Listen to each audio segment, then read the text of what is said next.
تنزيل من رب العالمين.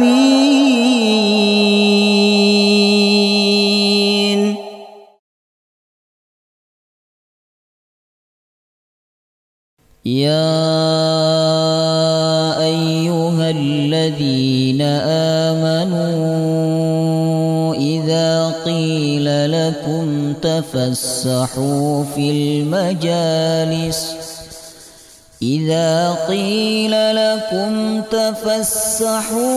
المجالس فافسحوا يفسح الله لكم، وإذا قيل انشزوا فانشزوا يرفع الله الذين آمنوا منكم والذين أوتوا العلم درجات، والله بما تعملون خبير.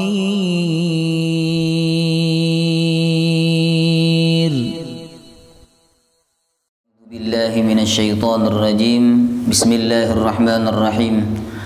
الحمد لله رب العالمين، نحمده ونستعينه ونستغفره ونعوذ بالله من شرور أنفسنا وسيئات أعمالنا، من يهده الله فلا مضل له ومن يضلل فلا هادي له، وأشهد أن لا إله إلا الله وحده لا شريك له، وأشهد أن محمدا عبده ورسوله لا نبي ولا رسول بعده. اللهم صل وسلم على نبينا محمد وعلى آله وصحبه أجمعين. قال الله تعالى في القرآن الكريم: يا أيها الذين آمنوا اتقوا الله حق تقاته ولا تموتن إلا وأنتم مسلمون.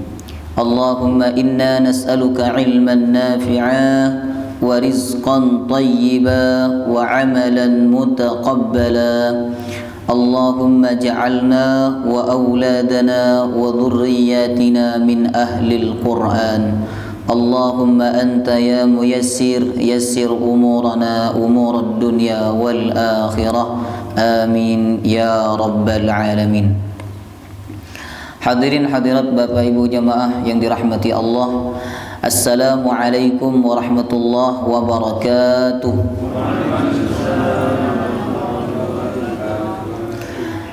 Alhamdulillah, puji dan syukur kita haturkan kepada Allah Subhanahu wa Ta'ala yang telah memberikan kemudahan kepada kita untuk kembali hadir dalam majelis ini. Majelis untuk membaca dan memahami kitab suci Al-Quranul Karim. Maka semoga ayat-ayat yang kita baca menambah keimanan kita kepada Allah Subhanahu wa Ta'ala, dan kita semua mendapatkan keberkahan serta syafaat Al-Quran. Amin ya rabbal alamin. Jemaah rahimakumullah, pekan kemarin kita mengakhiri tafsirnya sampai ayat 86. Malam hari ini kita masuk tafsir surah Al-Baqarah ayat 87, insyaallah sampai 88. 87 sampai 88. A'udzu billahi minasy syaithanir rajim. Wa laqad atayna Musal kitaba wa qaffayna min ba'dihi bir-rusul wa atayna Isa ibn Maryam al-bayyinati wa ayyadnahu bi-ruhil qudus. Kudusnya pendek ya, jangan sampai dibaca panjang. Bi-ruhil qudus, keliru. Karena biasanya di akhir ayat atau ketika wakaf itu biasanya kan panjang. Karena terpengaruh itu akhirnya yang pendek juga dibaca panjang. Nah, itu hati-hati. Wa atayna Isa ibn Maryam al-bayyinati wa ayyadnahu bi ruhil qudus. Afakullama ja'akum rasulun bima la tahwa anfusukum bima la tahwa anfusukum mustakbartum فَفَرِيقًا كَذَّبْتُمْ وَفَرِيقًا تَقْتُلُونَ.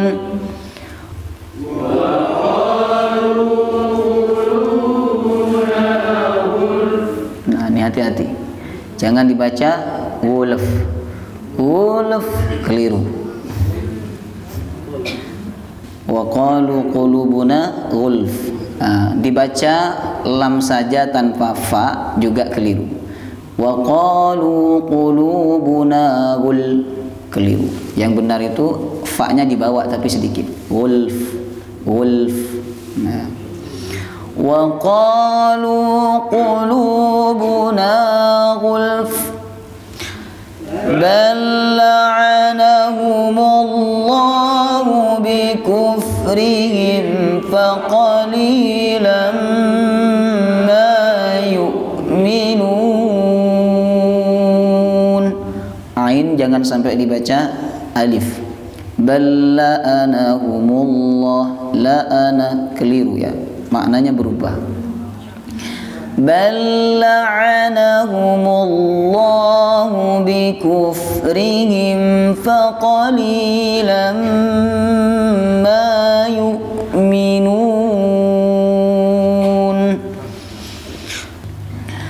Pada ayat sebelumnya Allah Subhanahu wa taala menegaskan tentang kenakalan Bani Israel terhadap kitab sucinya. Jadi mereka beriman kepada sebagian isi Alkitab, tapi di sisi lain mereka menolak sebahagian yang lainnya. Apa yang memicu sikap tersebut dijelaskan oleh Allah di ayat 86. Ulaikal ladzi nashtarawul hayatad dunya bil akhirah. Karena mereka lebih mengutamakan kehidupan dunia dibandingkan kehidupan akhirat. Jadi ayat-ayat Allah yang menguntungkan bagi mereka dari sisi keduniaan mereka, maka diambil dan diamalkan oleh mereka. Tapi yang tidak menguntungkan atau bahkan merugikan mereka, maka mereka akan menolak. Oleh karena itu Allah Subhanahu wa taala mengancam fala yukhaffafu anhumul adzab wa la hum yunsarun. Bagi mereka azabnya tidak akan diringankan. Ini dalil Bapak Ibu bahwa di akhirat ada manusia yang diberikan keringanan azab oleh Allah Subhanahu wa taala. Dan azab yang paling ringan itu kata Nabi, ada batu panas diinjak, kemudian panas itu masuk ke dalam tubuhnya dan keluar melalui celah-celah tubuhnya. Itu azab yang paling ringan. Makanya ketika para sahabat Nabi baca ayat Quran itu, yang mereka takutkan bukan masalah rizki, yang mereka takutkan bukan masalah dunia, tapi ketika mereka baca Quran, tadabbur Quran, yang mereka takutkan adalah ketika mereka baca ayat-ayat tentang azab. Seperti sahabat Umar bin Khattab, sampai beliau sakit kan, karena baca ayat-ayat tentang azab itu sampai beliau sakit ya. Baik. Kemudian pada ayat 87 Allah Subhanahu wa taala menyebutkan kenakalan lain yang dilakukan oleh Bani Israel terhadap kitab sucinya, yaitu mereka mengukur kebenaran itu dengan hawa nafsu. Sesuai hawa nafsu mereka, maka kebenaran itu akan diambil. Tapi apabila tidak sesuai hawa nafsu, mereka tolak. Kalau ada Rasul sesuai hawa nafsu mereka, Rasul itu diyakini dan diikuti oleh mereka. Tapi apabila tidak sesuai hawa nafsu mereka, maka Rasul itu didustakan oleh mereka, bahkan bisa saja dibunuh oleh mereka. Jadi mereka mengukurnya bukan melalui apa yang disampaikan oleh Rasul itu, tapi melalui hawa nafsu. Cocok ngaji, tidak cocok tidak ngaji. Kan ada orang seperti itu, ada enggak? Contohnya begini ya, kamu kok senang ngaji di situ? Iya senang karena lucu. Jadi sesuatu yang sesuai hawa nafsunya karena lucunya itu. Jadi bukan karena ilmunya tapi karena lucunya. Nah sehingga mereka apabila tidak sesuai dengan hawa nafsunya, mereka akan menolak. Tapi yang sesuai mereka akan terima. Allah Subhanahu wa taala berfirman, "Wa laqad ataina Musal kitaba." Dan sungguh kami telah memberikan kepada Musa Alkitab. Ataina ini berasal dari kalimat ata. Ada dua kalimat bahasa Arab yang sama-sama bermakna memberi. A'ta sama ata. A'ta itu di Quran surah Al-Kautsar. Inna a'tayna. Bedanya kalau a'ta itu pemberian setelah hamba itu berusaha. Sedangkan ata pemberian tanpa hamba itu berusaha Allah berikan. Namanya apa ini? Anugerah. Nah ini dalil bahwa kitab kenabian itu tidak bisa diusahakan. Panjenengan tidak bisa berusaha untuk jadi nabi, itu tidak bisa. Dengan cara bersemedi, dengan cara bersembunyi di gua selama 40 tahun, tidak bisa. Panjenengan lalu jadi nabi, itu tidak bisa. Karena kenabian itu bukan karena diusahakan, tapi karena pemberian anugerah dari Allah Subhanahu wa taala.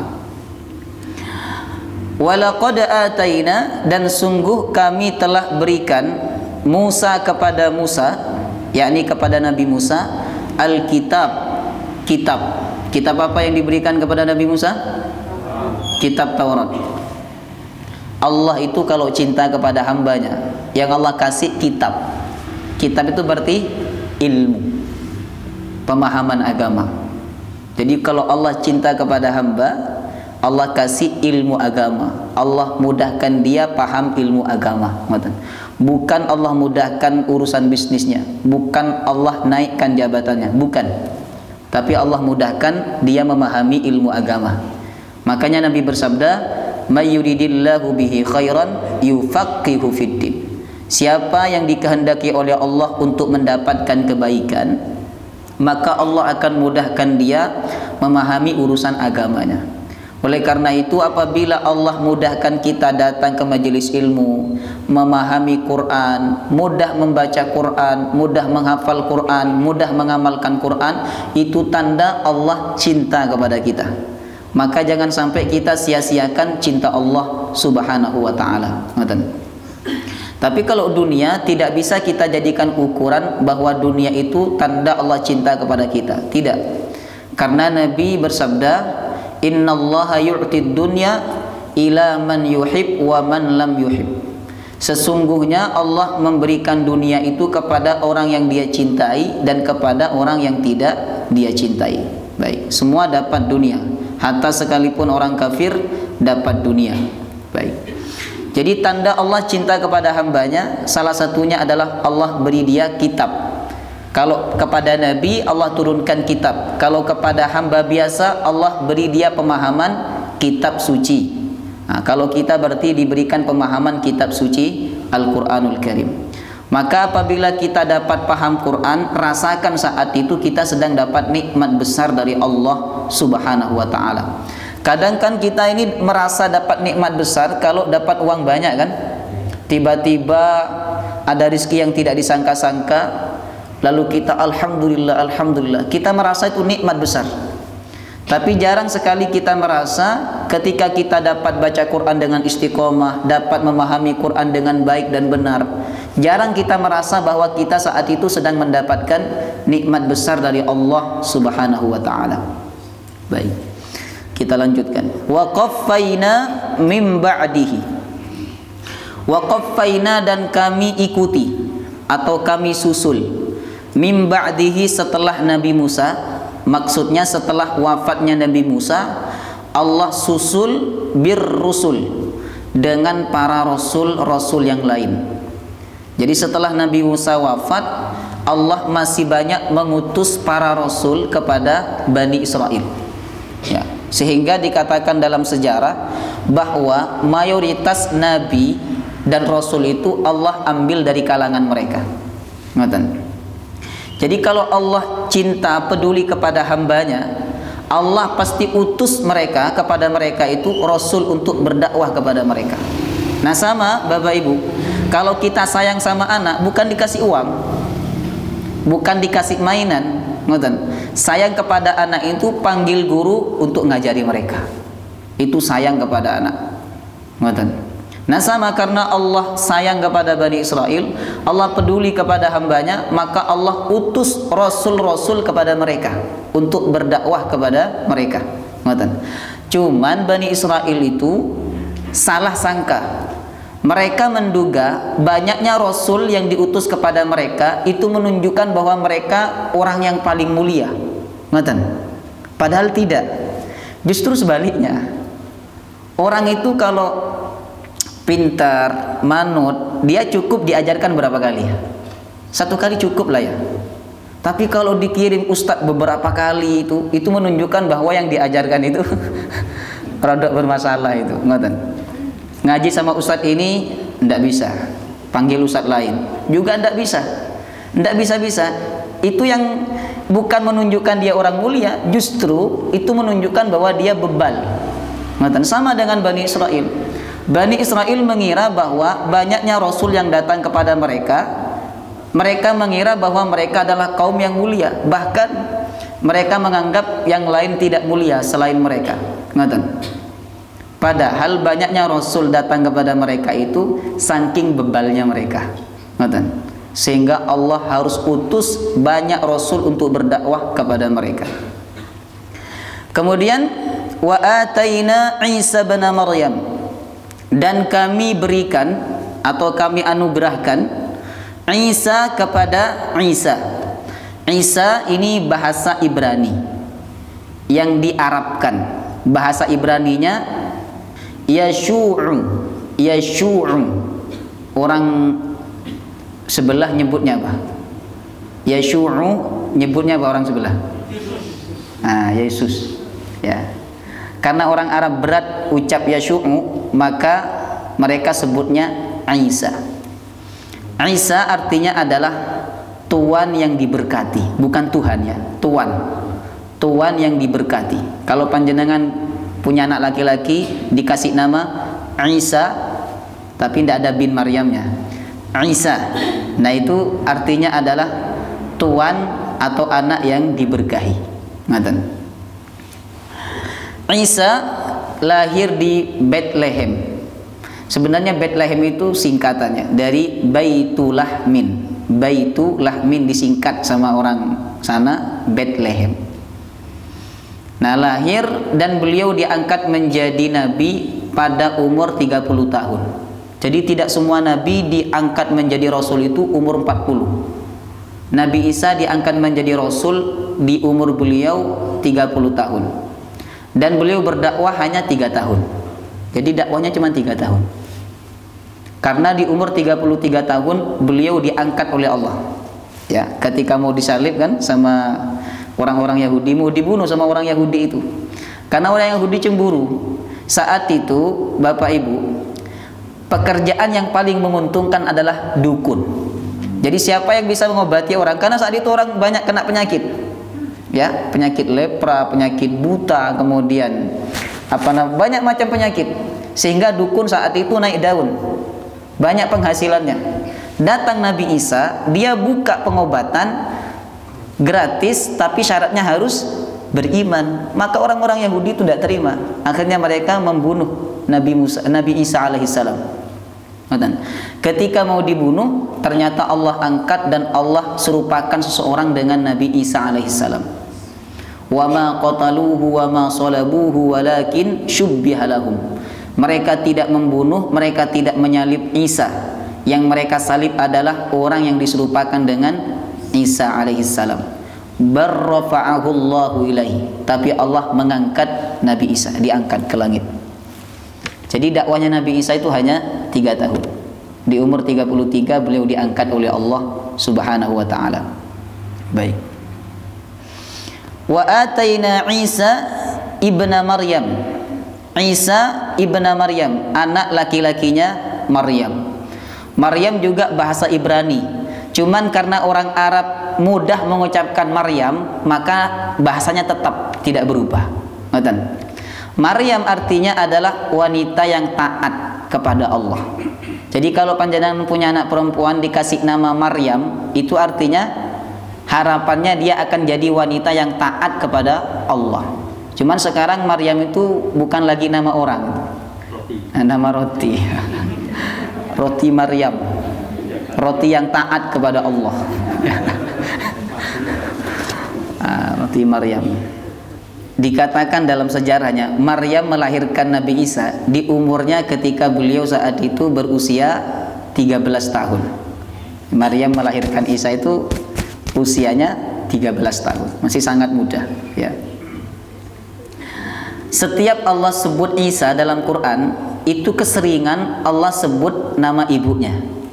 Kalau panjenengan baca Quran, ketemu nama Isa, itu keseringan Allah sebut dengan nama ibunya. Isa bin Maryam, Isa bin Maryam, atau Isa bin Maryam. Kenapa Allah selalu sertakan ibunya? Yang menunjukkan bahwa Isa itu adalah putranya Maryam, untuk membatalkan. Yang pertama, hikmahnya adalah untuk membatalkan dugaan atau keyakinan seseorang bahwa Isa itu anak Tuhan.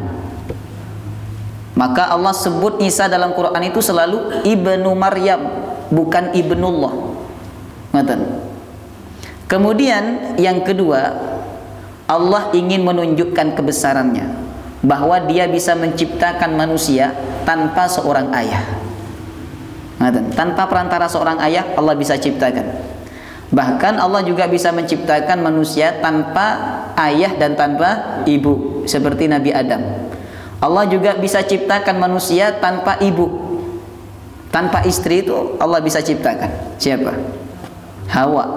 Allah ciptakan dari tulang rusuknya Nabi Adam alaihissalam. Nah, maka ini menunjukkan kebesaran Allah Subhanahu wa taala. Wa ataina, dan kami berikan Isa kepada Nabi Isa ibna Maryam, putra laki-lakinya Maryam, al-bayyinat, bukti-bukti yang nyata. Ada 2 penafsiran mengenai kalimat al-bayyinat dalam ayat ini, Bapak Ibu. Pertama, yang dimaksud adalah kitab Injil. Yang kedua adalah mukjizat-mukjizatnya Nabi Isa alaihissalam. Jadi Allah berikan bukti-bukti yang nyata kepada Nabi Isa. Tidak hanya Nabi Isa, semua Nabi dan Rasul itu diberikan mukjizat. Tapi yang paling luar biasa mukjizatnya adalah Nabi Isa alaihissalam. Itu luar biasa mukjizatnya. Apa mukjizat Nabi Isa? Allah sebutkan dalam Quran Ali Imran 49. Pertama, beliau bisa dengan izin Allah, ya, menciptakan burung atau membuat burung dari tanah. Jadi tanah itu dikepal begini, dilepas langsung jadi burung. Hebat, ya? Biiznillah, dengan izin Allah. Kemudian yang kedua, wa ubri'ul akmaha, bisa menyembuhkan orang yang buta. Diusap saja sama beliau sembuh. Ya.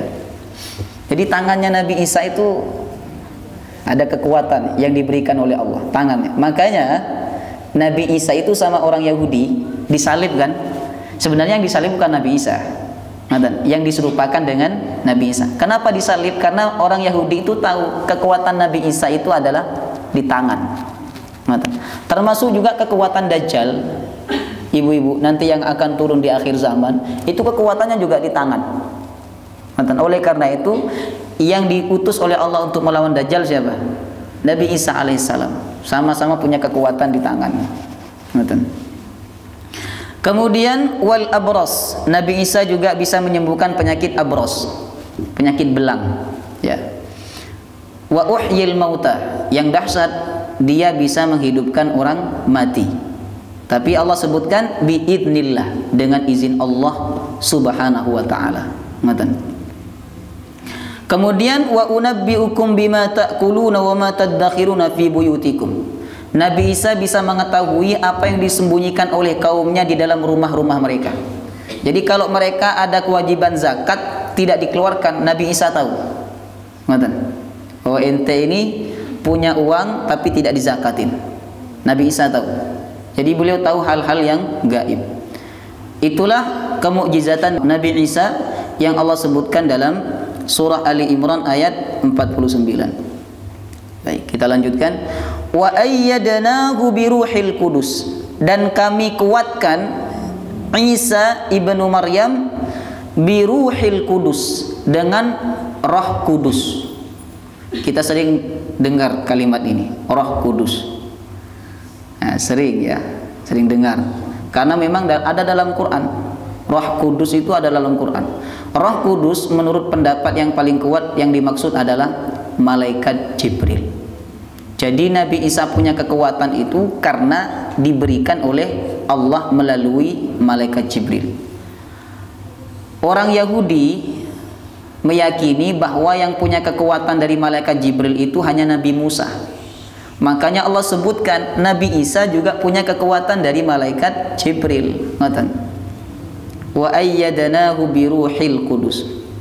Kemudian afakullama ja'akum rasulun, setiap kali ada rasul datang kepada kalian wahai Yahudi, bima la tahwa anfusukum, membawa sesuatu yang tidak sesuai hawa nafsu kalian, istakbartum, lalu kalian menyombongkan diri. Artinya mereka menolak kerasulannya, mereka menolak apa yang disampaikan oleh Rasul itu. Jadi kalau ada Rasul datang kepada Yahudi, lalu Rasul itu menyampaikan sesuatu yang tidak sesuai hawa nafsu mereka, maka sama mereka ditolak. Nah, menolak kebenaran termasuk sombong. Nabi bersabda, ada seorang sahabat tanya ke Rasulullah, ya Rasulullah, Nabi kan bersabda begini, la yadkhulul jannah man kana fi qalbihi mithqalu dzarratin min kibrin. Tidak akan masuk surga orang yang ada dalam hatinya sebiji zarrah dari kesombongan. Sahabat tanya ke Rasulullah, ya Rasulullah, bagaimana dengan seseorang yang suka memakai pakaian bagus, kendaraannya bagus, tempat tidurnya bagus, apakah itu termasuk sombong? Kata Nabi, tidak. Sombong itu adalah pertama batrul haq, menolak kebenaran. Yang kedua wa ghamtun nas, merendahkan atau meremehkan orang lain. Itu sombong. Kalau panjenengan pakai baju yang bagus, kendaraan bagus, itu bukan tolak ukur kesombongan. Bahkan dalam kondisi tertentu, kadang kita perlu memakai pakaian yang bagus, kendaraan yang bagus, supaya orang tidak mengira kita orang yang butuh. Ulama dulu kan begitu. Ada ulama itu suka pakai baju yang bagus. Jadi kalau keluar itu bajunya bagus, supaya dia tidak dikatakan sebagai ulama yang butuh bantuan. Tapi ada ulama yang keluar itu dengan pakaian biasa sederhana untuk menjaga hatinya supaya tidak sombong. Yang harus kita ikuti bukan pakaiannya, tapi niatnya yang harus kita ikuti. Baik. Jadi sombong itu adalah menolak kebenaran dan merendahkan manusia. Dua-duanya ini dilakukan oleh Bani Israel. Mereka menolak kebenaran apabila kebenaran itu tidak sesuai hawa nafsu mereka. Yang kedua, mereka merendahkan bangsa selain mereka. Makanya orang Yahudi itu mengatakan, selain Yahudi tidak ada yang masuk surga. Wa qalu la yadkhulul jannata illa man kana hudan aw nasara. Baik. Kemudian karena mereka menolak yang disampaikan oleh para rasul yang tidak sesuai dengan hawa nafsu mereka, akhirnya fa fariqan kadzdzabtum, sekelompok rasul yang datang kepada mereka itu mereka dustakan. Yang lebih parah lagi, wa fariqan taqtulun, Ada sekelompok rasul tidak hanya mereka dustakan, tapi mereka juga apa? Membunuh. Rasulnya dibunuh. Coba perhatikan Bapak Ibu, kalau panjenengan belajar bahasa Arab, mendustakan dalam ayat ini Allah sebut dengan fiil madhi. Sedangkan membunuh Allah sebut dengan fiil mudhari'. Fiil mudhari' itu kan senantiasa, selalu. Artinya apa? Membunuh itu menjadi tabiatnya orang Yahudi. Maka siapapun nabi yang tidak sesuai dengan hawa nafsu mereka, pasti mereka punya rencana untuk membunuh. Hanya saja ada yang digagalkan oleh Allah Subhanahu wa taala, ada yang terjadi. Yang terjadi itu seperti Nabi Yahya, itu dibunuh oleh orang Yahudi. Sedangkan nabi-nabi yang lain diselamatkan atau ditolong oleh Allah Subhanahu wa taala. Seperti Nabi Muhammad. Pernah tidak orang Yahudi punya rencana untuk membunuh? Pernah. Paling tidak kalau kita baca sejarah, 2 kali mereka ingin membunuh Nabi. Pertama, Nabi dikasih makanan dan makanan itu isinya racun. Di dalam makanan itu ada racun. Ketika Nabi memasukkan daging kambing yang ada racunnya, dimasukkan ke mulut, daging itu berbicara, "Ya Rasulullah, saya ada racunnya." Luar biasa mukjizat Nabi itu. Kalau Nabi Sulaiman bisa memahami bahasa binatang, wajar, karena binatang itu hidup, bernyawa. Ini Nabi bisa memahami bahasa daging yang sudah dimasak, Pak. Luar biasa. Kata daging itu, "Ya Rasulullah, saya ada racunnya." Akhirnya dimuntahkan oleh Nabi. Dan sahabat beliau yang juga ikut makan saat itu meninggal dunia. Karena beda level ya. Yang satunya tidak dapat, tidak paham yang satunya. Itu yang pertama. Yang kedua, Nabi pernah disihir oleh orang Yahudi. Tujuannya untuk membunuh Nabi, ya. Beliau pernah disihir oleh seorang Yahudi namanya Labid bin Al-A'sam. Labid bin Al-A'sam orang Yahudi yang ahli sihir. Pokoknya kalau dia yang sihir, biasanya orang yang disihir itu mati. Nah, Labid bin Al-A'sam disuruh oleh orang-orang Yahudi untuk menyihir Nabi Muhammad. Akhirnya Labid bin Al-A'sam memerintahkan anak kecil yang saat itu menjadi pembantu Nabi untuk mengambilkan rambut Rasulullah yang ada di sisirnya. Rambut Nabi kan panjang. Kalau di sisir itu pasti ada beberapa helai rambut yang ikut dengan sisirnya. Nah, diambil, diberikan kepada Labid bin A'sam. Makanya hati-hati panjenengan. Rambut tuh jangan dibuang sembarangan. Tapi siapa yang mau nyihir kita, Pak? Apa kelebihan kita mau disihir nih? Nah, kecuali panjenengan punya usaha dan punya rival dalam usaha-usaha tertentu, itu bisa jadi. Nah, terutama juga ibu-ibu itu jangan sembarangan buang rambut. Di tong sampah nanti diambil sama petugas sampah, bagaimana panjenengan? Disihir, nah, bahaya. Makanya makanya dalam hadis itu seluruh anggota tubuh kita yang terputus itu sunnah dikubur, sunnah. Kuku itu sunnah dikubur. Panjenengan gunting rambut, minta sama yang pangkas rambut itu dikubur, sunnah. Sunnah jemaah rahimakumullah. Nah, saat itu Labid bin A'sam menyihir Rasulullah dengan beberapa helai rambut. Jadi rambut itu diambil, ini disebutkan dalam tafsir Ibnu Katsir, dimasukkan ke dalam kain, ya, lalu diikat dengan 11 ikatan. Nah, setelah itu dimasukkan ke dalam, kalau saya bahasakan sekarang, botol. Dimasukkan ke dalam botol. Kalau dulu mungkin bambu ya. Setelah itu dibuang ke dalam sumur yang sangat dalam, sehingga benda itu ada di sela-sela batu. Nabi saat itu merasakan pegel. Seharusnya sihir itu kan membuat Nabi apa? Mati kan, meninggal dunia. Tapi efeknya tidak sampai begitu. Efeknya cuma ringan saja ya, Nabi pegel. Makanya kalau panjenengan merasa pegel-pegel itu mungkin kena sihir. Kalau tidak asam urat itu ya. Supri ini asam urat ya. Enggak ya? Oh, enggak. Sehat. Sehat. Nah, kemudian yang kedua, Nabi merasa, mohon maaf, berhubungan dengan istrinya, tapi sebenarnya beliau tidak melakukan itu. Merasa tidur dengan istrinya tapi beliau tidak melakukan itu. Berarti sihir itu sangat luar biasa. Sampai kena kepada Nabi dan ada efeknya kepada Nabi, itu luar biasa. Kemudian Nabi tidur dan dalam tidurnya beliau didatangi oleh dua malaikat. Satu diam di kaki, yang satu diam di samping kepala Nabi. Dua malaikat itu bercakap-cakap. Kata yang satunya, kenapa orang ini? Yang satunya jawab, ini kena sihir. Siapa yang menyihir? Labid bin Aqsam. Apa sihirnya? Rambut. Terus disebutkan, di mana sihirnya? Di sebuah sumur namanya Dhi Urwan. Kemudian Nabi bangun dan Nabi perintahkan salah satu sahabatnya untuk mengambil benda sihir itu. Diambil. Kemudian sama sahabat dibakar.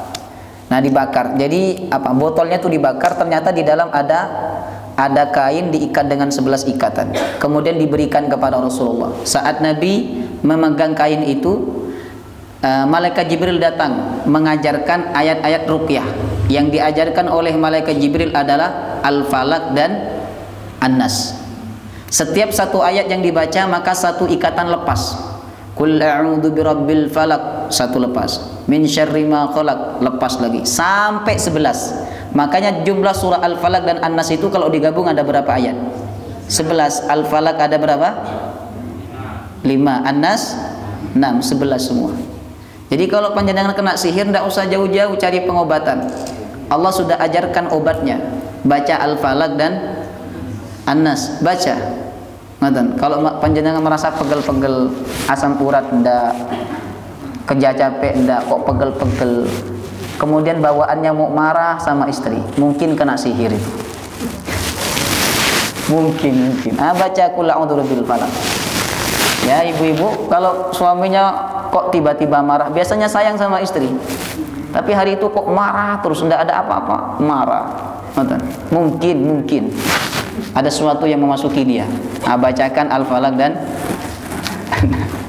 An-Nas, ya. Jadi itu usaha orang Yahudi untuk bunuh Nabi. Oleh karena itu karakter membunuh seseorang yang tidak sesuai dengan hawa nafsu mereka itu sudah menjadi tabiat bagi orang Yahudi. Makanya Allah sebut dengan fi'il mudhari, taqtulun, yang bermakna senantiasa. Baik. Kemudian orang Yahudi berkata, wa qalu qulubuna ghulf. Wa qalu, dan mereka berkata, qulubuna ghulf, hati kami tertutup.